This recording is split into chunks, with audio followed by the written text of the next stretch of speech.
ஆமாம், செல்வ சிறப்போடு தை மாதம் 3ஆம் தேதியிலிருந்து பணம் வந்து புரியும். அடுத்த வரையில 9 மிஷின் வச்சு அருமையான தொழில் நடத்தி வெற்றிகரமா என்னை ஆனந்தமா பார்க்கணும். கொஞ்சம்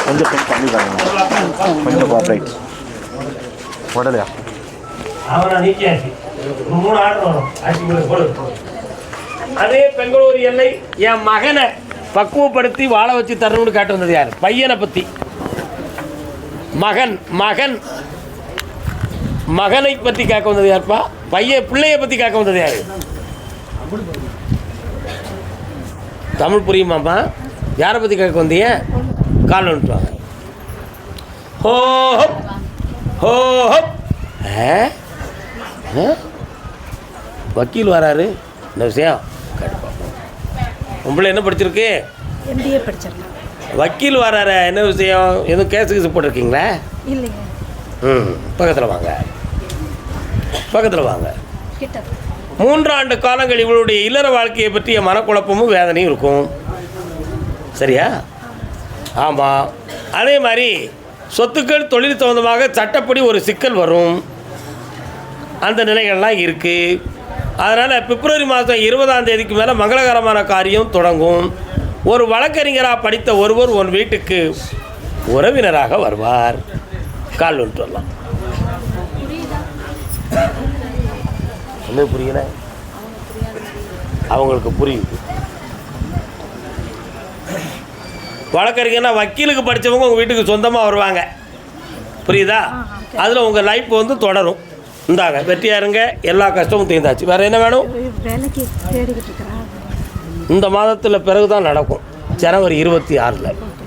சந்தோஷமாக இருங்க. அதில் வந்து சுதந்திரம். கண்ணு கொடுத்தாய் பராசக்தி. கண்ணில் நரம்புல பிரச்சனை இல்லைம்மா, விழிப்பார்வை நல்லாயிரும். போய்ட்டு வா. கர்மசாமிக்கு கண்டு பார்ப்போம். கர்மசாமி பெங்களூர் எல்லை கடன்பட்டு மனநொந்த மகன். யாருப்பா? என்னடா கடன் பட்டுருக்க? யாரெல்லாம் வந்தீங்க? கால் வந்துட்டு வா.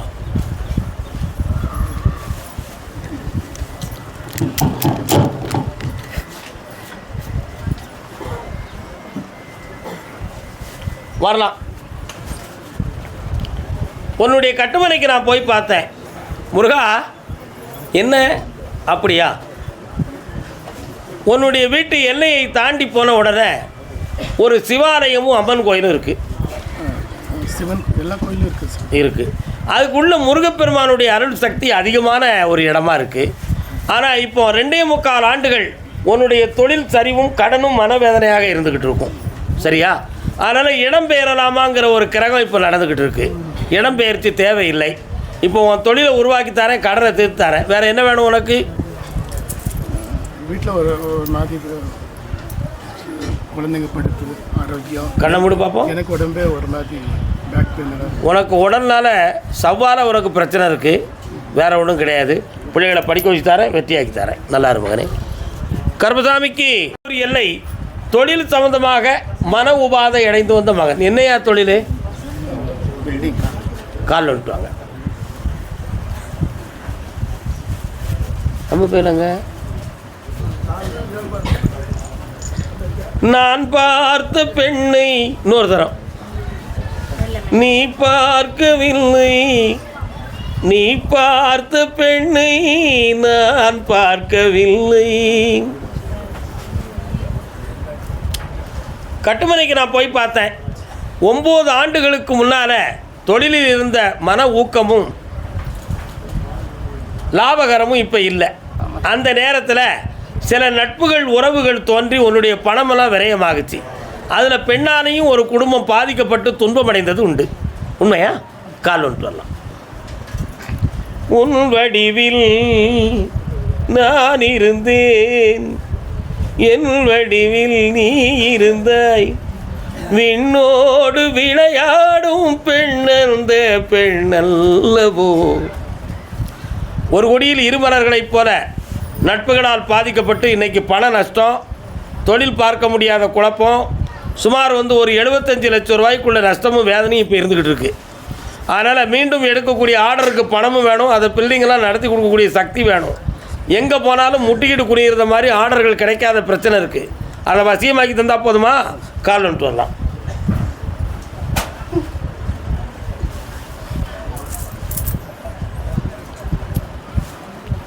கர்மசாமிக்கு கர்மசாமிக்கு இந்தாப்பா செல்வத்தை தாரேன், தொழில் இன்னையிலிருந்து தொடங்கும், மன தைரியமாறு வெற்றி அடைந்து வருவாய்.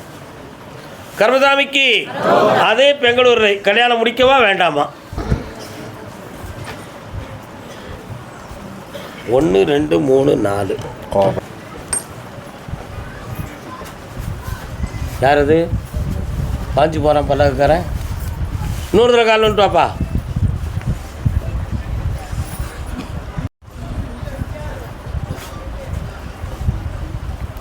அப்படியா? சரி, முதல்ல உனக்கு நான் தொழிலை உருவாக்கி தரேன்டா.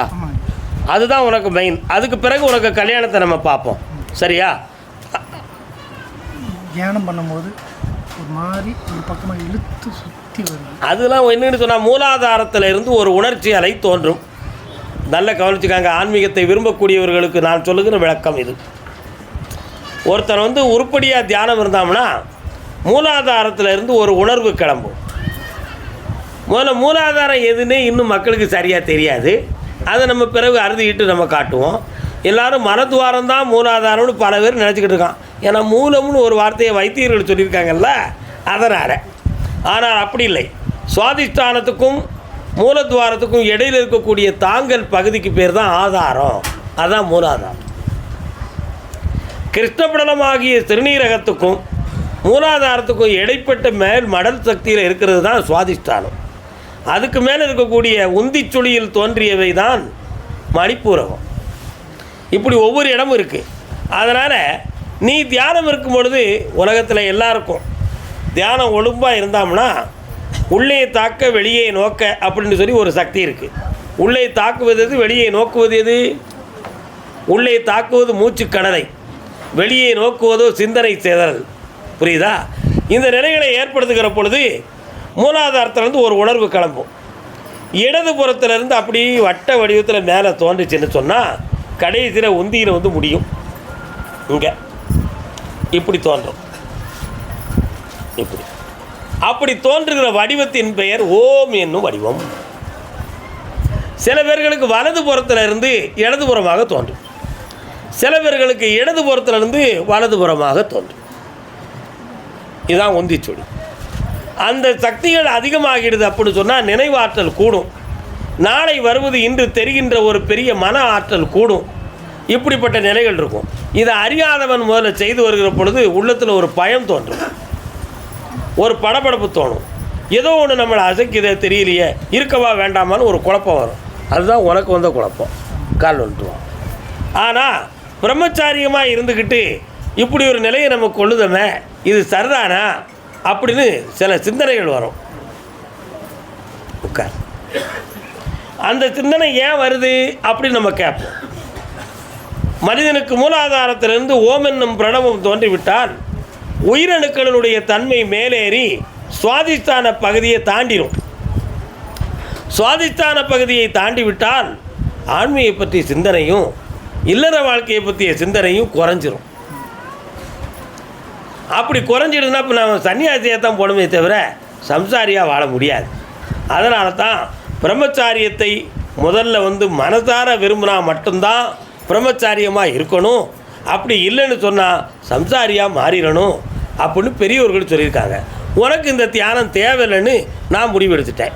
நீ கல்யாணம் முடிச்சு சந்தோஷமாக வாழ்ந்து ரெட்டை பிள்ளை ஆம்பளை பிள்ளையை பற்றி என்கிட்ட கொண்டு வருவேன். கால் வருவேன். கர்மசாமிக்கு ஓமனும் பிரணவ கர்மசாமிக்கு இந்த வருஷத்தில் உனக்கு தொழில் அமைஞ்சாச்சு. 25/6 மாதத்துக்குள்பட இல்லற வாழ்க்கை தொடங்கும். வெற்றியடைந்து இன்பமாக வாழ்வாய். காசு பணத்தோடு கண்ணியமாக இருப்பாய். கர்மசாமிக்கு அப்படியா? யாருக்கு? சரி. அதே பெங்களூர் எல்லை தன்னுடைய இல்லற வாழ்வு சம்பந்தமாக மன வருத்தப்பட்டு வந்தவன். என்னடா உனக்கு வாழ்க்கை பொண்டாட்டி இருக்காடா? எங்கே இருக்கா? அவள் வீட்டில். பத்திரமா தானே இருக்கா? சரி, கால் வந்துட்டுருவான். என் வீட்டிலலாம் இருக்கணும்னு அவன் கேட்க வந்திருக்கான். நம்ம சொன்னால் எவன் கேட்கான்? என்னடா ஏய் தம்பி, யாரெல்லாம் ஏமாத்துற? உன் மனத்தை சாமிகிட்டே கொடுக்கல, சும்மா குனிஞ்சு வந்துட்டா நீ கும்பிட்டுன்னு அர்த்தமா? என்னடா இப்போ அவள் கண்டிப்பாக வேணுமா? அதில் மாற்றமே இல்லை. இல்லை, கண்ணாடியை கலத்தி கீழே வச்சுட்டு கண்ணை மூடி என்னையை மட்டும் நினச்சிக்கிட்டு அவள் வருவாளா வர மாட்டாளான்னு நான் பார்க்குறேன்.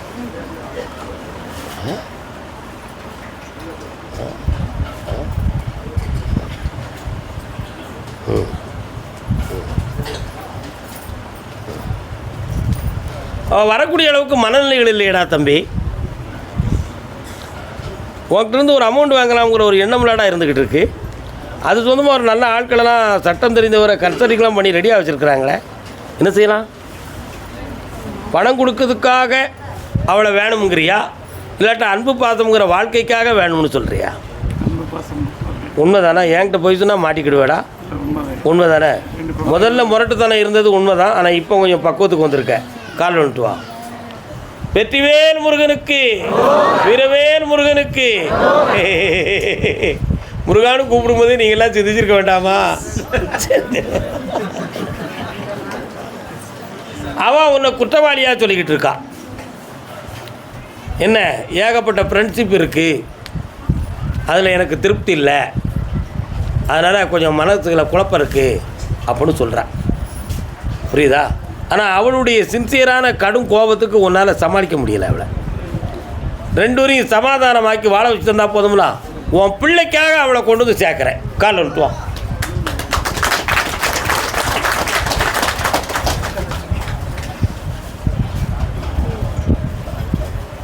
அம்மா பராசக்தி, நீ வாரியா? யாரு? அப்படியா? உன் வீட்டுக்குள்ள முன்னோர்கள் இறந்து போன ஒரு ஆத்மா ஒன்று வருதுடா. சரியா? அதை கொஞ்சம் மனநிறைவாக கும்பிட்டுக்கா. என்னையும் சேர்த்து கும்பிடு. ஜெயிச்சு வாடா மகனே. இல்லற வாழ்க்கையில் இன்பமாக வாழ வைக்க, இணை பிரியாமல் காப்பாற்றுறேன். வாழ்க்கை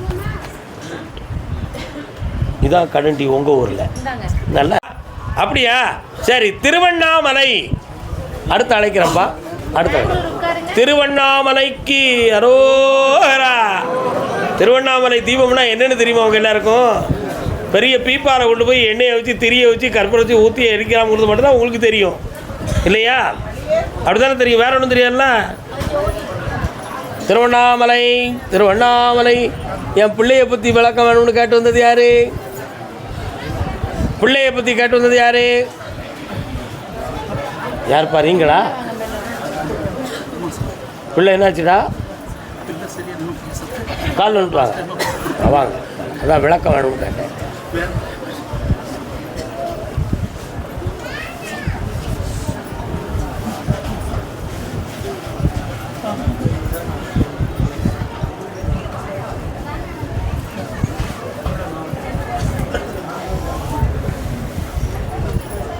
வாப்பா வா. வாழ நினைத்தால் வாழலாம், வழியா இல்லை பூமியில். ஆழக்கடலும் அமைந்த நிலையும். உணர்ச்சி வசப்பட்டீங்கன்னா நான் சொல்கிறது உங்களுக்கு மனசில் பதிவாகாது. உள்ளத்தையும் உணர்வையும் அடக்கி விட்டால் நான் சொல்வது அப்படியே முழுக்க முழுக்க ஆன்மாவில் ரெக்கார்ட் ஆயிரும். பிறவி பயன்படி இந்த பிள்ளைக்கு நரம்பியல் சம்மந்தமாகவும் மன அதிர்வு சம்மந்தமாகவும் பாதிப்பு இருக்குது.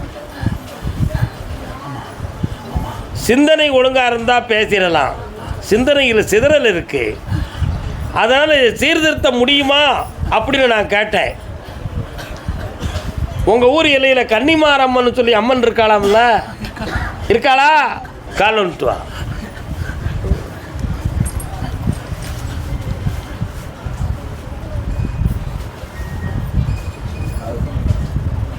அம்மா என்ன சொல்கிற? வாப்பா. பாசமாம் பற்றறுத்து பாரிக்கும் பிராமணனே.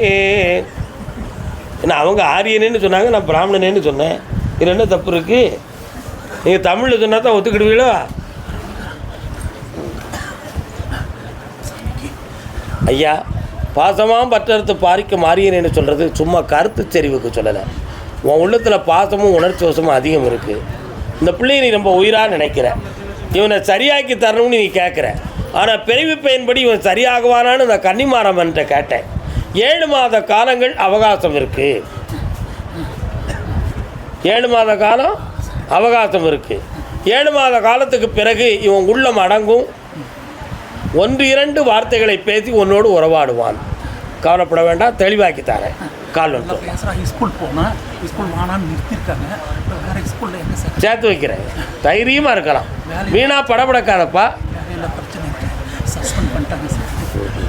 கண்ண முடிக்கா. தப்பும் பண்ணல. கர்மசாமிக்கு இந்தா உன்னுடைய பணியில் விளக்கமும் தாரேன், இவனுக்கு துலக்கமும் தாரேன். வெற்றி அடைவாய், நல்லா இருப்பா. ஆனால் சட்டப்படி நீ விடுதலை ஆகிட்ட, போ, நல்லா இரு.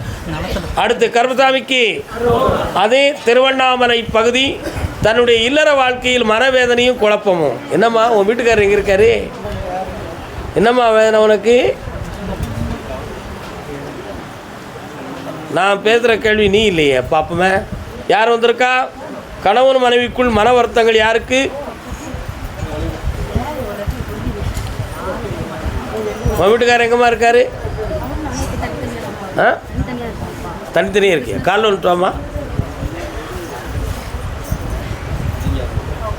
முஸ்கோட்டையா?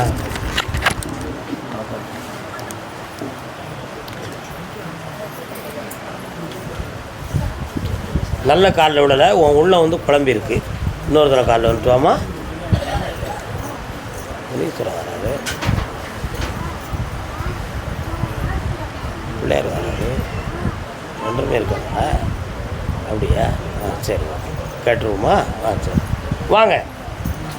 உன் வீட்டு எல்லைக்குள்ளே நுழையும் பொழுது விநாயகர் வராரு, பிள்ளையார், சரியா? தாண்டி போனேன், அந்த ஊர் எல்லையை தாண்டி வடபால் போய் பார்த்தா வால் வச்சுக்கிட்டு ஒரு முனீஸ்வர சாமி உட்கார்ந்துருக்காரு. பாலமுனி அப்படின்னு ஒருத்தர். அதெல்லாம் தாண்டி போனால் வேறு கிராமத்துக்கே போயிடலாம், சரிண்ணா? இப்போ நீங்கள் வந்து உறவில் பிரிவா அல்லது தொழிலால் சாதகப்படி பிரிவா அப்படிங்கிறத நான் பார்த்தேன். ஆனால் இப்போ வந்து நீங்கள் சும்மா அவ்வாறு இவ்வாறுங்கிறது மனப்பகை இல்லாமல் அங்கும் இங்குமாக உழைப்புக்காக பிழைப்புக்காக இருக்கணுங்கிற ஒரு நிலை நடந்துக்கிட்டு இருக்கு. அப்படி நிலை நடக்கிற பொழுது உள்பகை வரக்கூடாது இல்லையா? மன போராட்டம், பேச்சில் கனிவில்லாத பேச்சு, கடமைக்கு உனக்கு செய்யக்கூடிய உரிமையிலே தடை, இவ்வளவும் அங்கே நடக்கு. அப்படின்னா மனசு சரியாக இருக்கா இல்லையான்னு ஆராய்ச்சி பண்ண வேண்டிய கடமைக்கு வந்துட்டியா இல்லையா? கால் வந்துட்டோம். அது வந்து கொஞ்சம் மனோதத்துவமாக ஏமாற்றுறது. நூதன திருடாங்க, எப்படி திருடாங்க? வாங்க பக்கத்தில். இப்போ உங்களுக்கு வருமானத்துக்குரிய வழியும் வேணும், கடன்களை தீர்க்கக்கூடிய நிலையும் இருக்கணும். கொஞ்சம் அப்பப்போ மருத்துவ செலவுகள் ஏற்பட்டு மனவேதனைகள் கூடிக்கிட்டே இருக்குது. இதுக்கு ஒரு முடிவு, இது கிரகத்தால் ஆயிருக்கா அல்லது வேறு எதுவும் பிரச்சனைகள் நடந்திருக்கா அப்படிங்கிறத பற்றி அடிக்கடி குழப்பம் நடந்துக்கிட்டே இருக்குது. இப்போ உனக்கு குழப்பமான மனநிலைகள்லேருந்து ஒன்று நான் விடுதலை ஆக்கி தரேன். பிள்ளை குட்டி எல்லாத்தையும் ஒன்றா சேர்த்து தரேன். வேறு என்ன செய்யணும் கேட்டுக்கா? கடனை தீர்க்கிறேன், ஆக்கி தரேன். நல்லா இருக்கு, பக்கத்தில் வா. இந்தாங்க, வெற்றியடைந்து ஆனந்தமாக வருவீர்கள். கர்மசாமிக்கு திருமணம் சம்பந்தமாக கேட்க வந்தது யாருப்பா?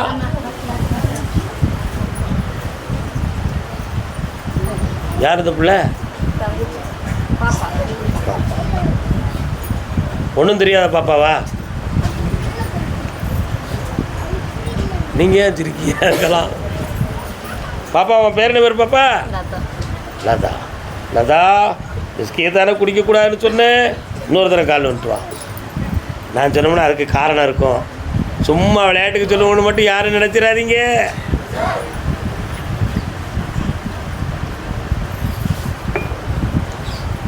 நினைக்க தெரிந்த மனமே உனக்கு தெரியாதா?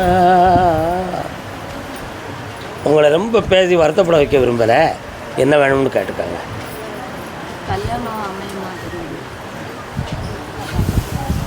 அப்படியா?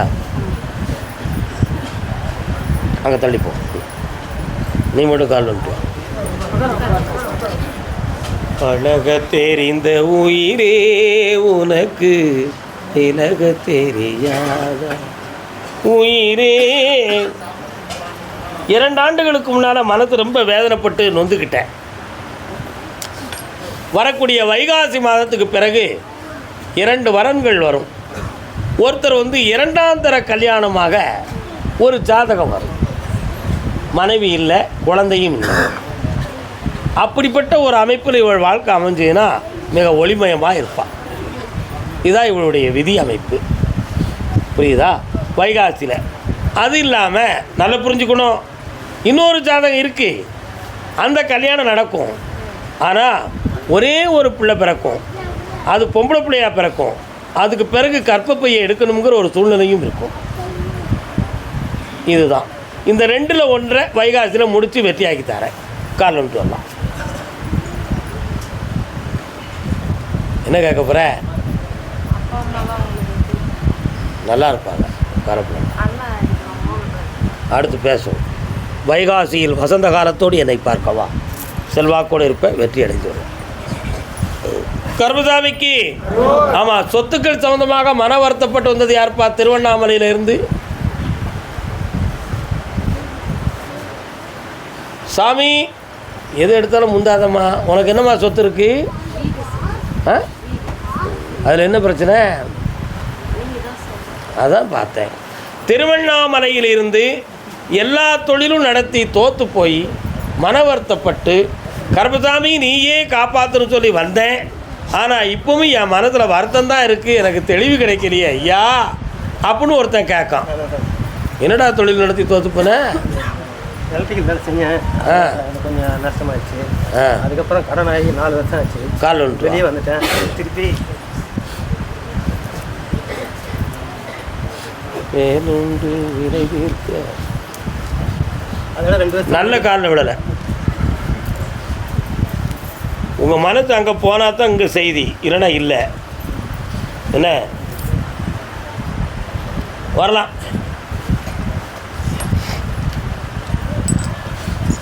உனக்கு இப்போ தொழிலை உருவாக்கி வெற்றியாக்கி தந்தால் போதும்ல. கடனை தீர்த்து தரணும். பக்கத்தில் வா, கண்ண மூடி உட்காரு. 2 வருஷம் முன்னாடி நீ பேசின வார்த்தையால் குடும்பத்தில் நிறைய பேர்களுக்கு மன வருத்தம், நிறைய விவகாரம், இந்த மாதிரி சூழ்நிலாம் அதிகம் இருந்து யாராலும் எந்த உதவியும் பெற முடியாத சூழ்நிலையை இப்போ நீ அனுபவிச்சுக்கிட்டு வர. 1.5 வருஷம் ஆகுது. தேவையில்லாத மனக்குழப்பங்களை சுமந்துக்கிட்டு இருக்க. கொஞ்சம் கண்ண முடிக்கா, உன்னை கொஞ்சம் பார்க்கட்டும். முடிஞ்சிருமா? சரி, காலில் ஒன்று வரலாம். நாகம் சம்பந்தமான கோயில் எங்கடா இருக்கு? வா. நாகம் புற்று சம்பந்தமான கோயில் எங்கே இருக்கு? நாகர்கோயிலில் இருக்க சாமி. சொன்னீங்க பாம்பு சம்பந்தமான கோயில் உங்க ஊர் பக்கத்துல, நீங்க இருக்க ஏரியா பக்கத்துல எங்கிட்ட இருக்கு? நாகம் சம்பந்தமான கோயிலை சென்று வழிபட்டு என்னை பார்க்கவா. கர்மசாமிக்கு கர்மசாமிக்கு அப்படியா? சரி, ஓகே. திருவாரூர்.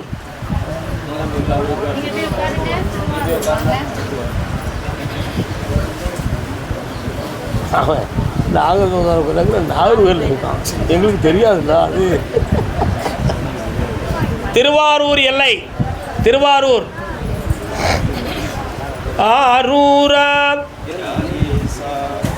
ஆவின் பால் கொடுத்த நேச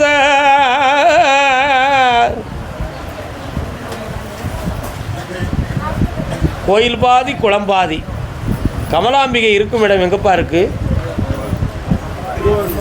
திருவாரூர். சங்குநாதம் ஒலிக்கும் மகன் யாரப்பா? கால் ஒன்று வா.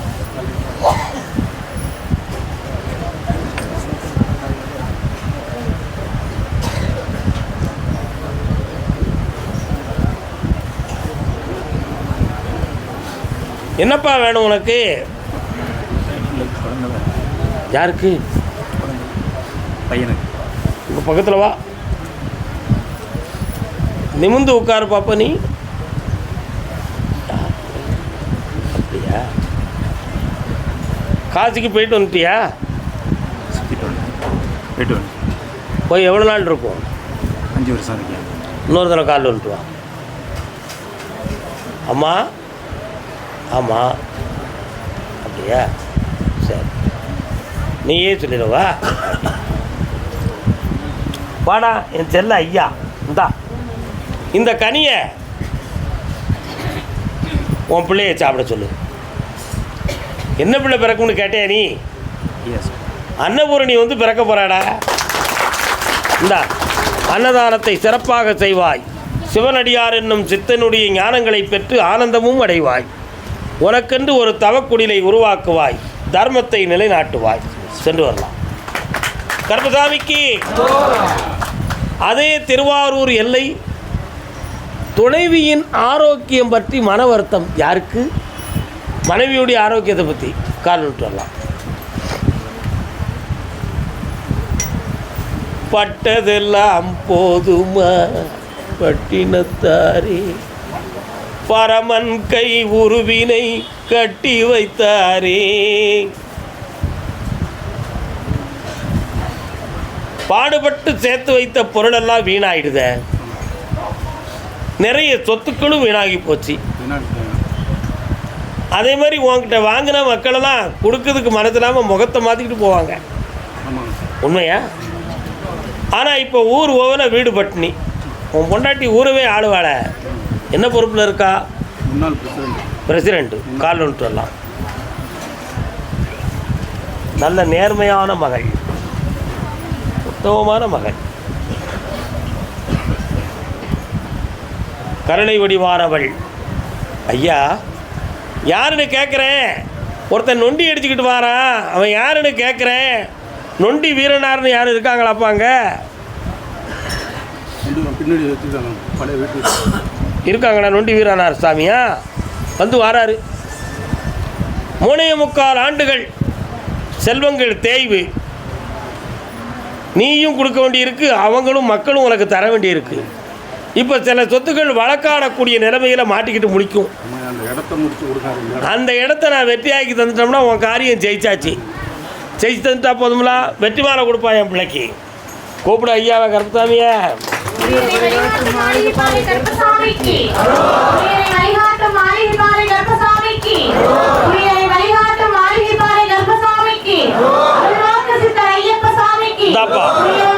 எல்லாம் ஜெயிச்சு வருவேன்.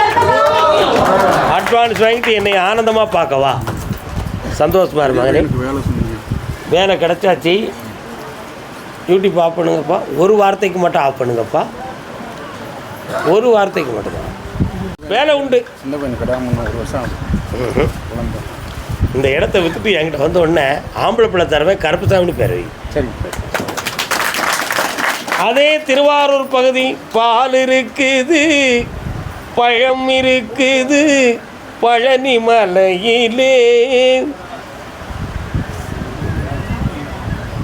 ஐயன் மலையை நாடி. இன்னொருத்தர காலன்ட்டு வேணேன் குண்டு குண்டு இருந்துக்கிட்டு. அதுக்காக நான் வெளியவா முடியும்?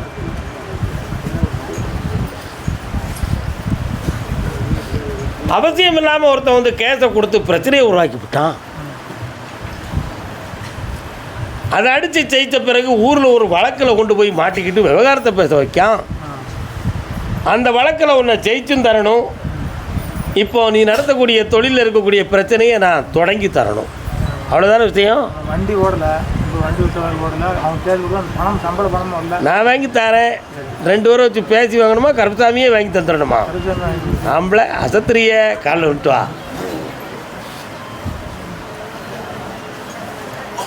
கருப்பசாமிக்கு முருகா. இந்தா ஒரே ஒரு வார்த்தை. பழனிமலையில் இருக்கக்கூடிய எம்பெருமான் முருகனுக்கு பாலாபிஷேகம் பண்ணிடுடா. எல்லாமே வெற்றி ஆகிடுது. ஜெயிச்சு பார்க்கணும். தொழில் இல்லாமல் இருக்கேன். வாக்கு முடிஞ்சு போச்சு. அதான் பார்த்தேன், வேறு ஒன்றும் இல்லை. ஜெயிச்சாச்சு, போயிட்டான். சந்தோஷமா. கருப்பசாமிக்கு வெத்தலைக்கு ஃபேமஸான இடம் எந்த ஊருண்ணே? சீவல் பாக்கு, டிகிரி காப்பி, கும்பகோணம்.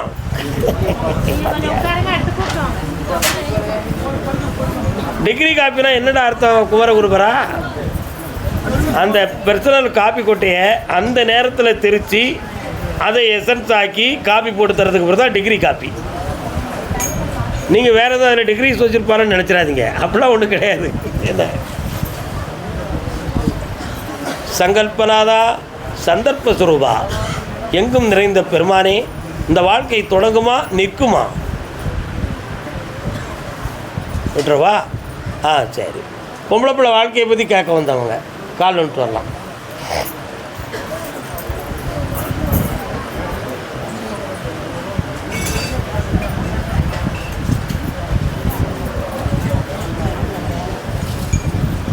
அம்மாங்கிறதுக்கு தெலுங்கில் ஒரு மொழி உண்டு தெரியுமா? அபர்ணா அப்படின்னா யாரு? அபர்ணாங்கிறது வந்து தெலுங்கா இந்தியா? அம்மா அப்படிங்கிறதுக்கு அபர்ணான்னா அம்மான்னு அர்த்தம், தாய் என்று அர்த்தம். என்ன இன்னொரு தடவை கால் வந்துட்டு வரலாம்.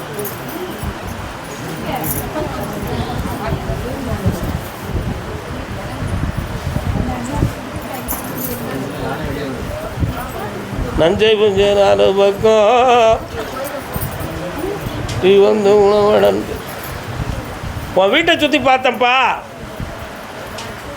முட்டத்தோடு எலுமிச்சம்பழம் குங்குமம் தகடு இதெல்லாம் கரைச்சி கிடந்துச்சு.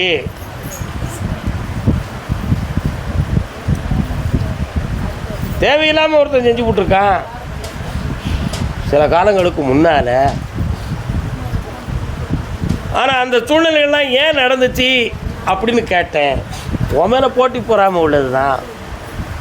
அதுக்கு கொஞ்சம் இடம் சம்மந்தமான விஷயங்கள்லாம் கொஞ்சம் பிரச்சனையாக இருக்குது, புரியுதா? அதெல்லாம் முடிஞ்சு போச்சு. இப்போ இவ வாழ்க்கை கோர்ட்டுக்கு போகணுமா வீட்டில் நிற்கணுமா? வேண்டாம்னு முடிக்கணும்னு முடிவில் இருக்கானே, அப்படி ஒதுக்கிட்டா போதுமா? இவளுக்கு அடுத்த வாழ்க்கை செம்மையாக நடக்க போகுது. கால் வந்துட்டு வாங்க.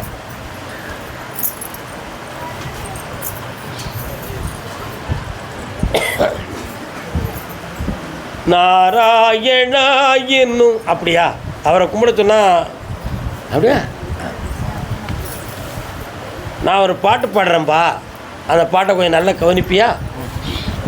நல்லா கவனிக்கணும். ஒப்பிலாத பெருமான் உப்பிலிய முதத்தானை. அது எங்கே இருக்காரு? உங்கள் பக்கத்தில் தான் இருக்காராம்ல. ஒரு ஞாயிற்றுக்கிழமை மட்டும் அவளை அங்கே கூட்டி போயிட்டு வா. ஒப்புமை கொடுத்து புதிய வாழ்க்கையை உருவாக்கி வெற்றியாக்கி தரேன். எல்லாம் ஆனந்தமாக நடக்கும். அந்த பணம் நீ கொடுக்கவும் வேண்டாம், செம்மையாக வேண்டாம். அவங்கள உன் பக்கத்தில் வர வச்சு நீதியாக நடத்தி தரேன். வெற்றி தான் வாங்கி தரேன், தைரியமாக இருங்க. அதை முடிச்சுருவோம்.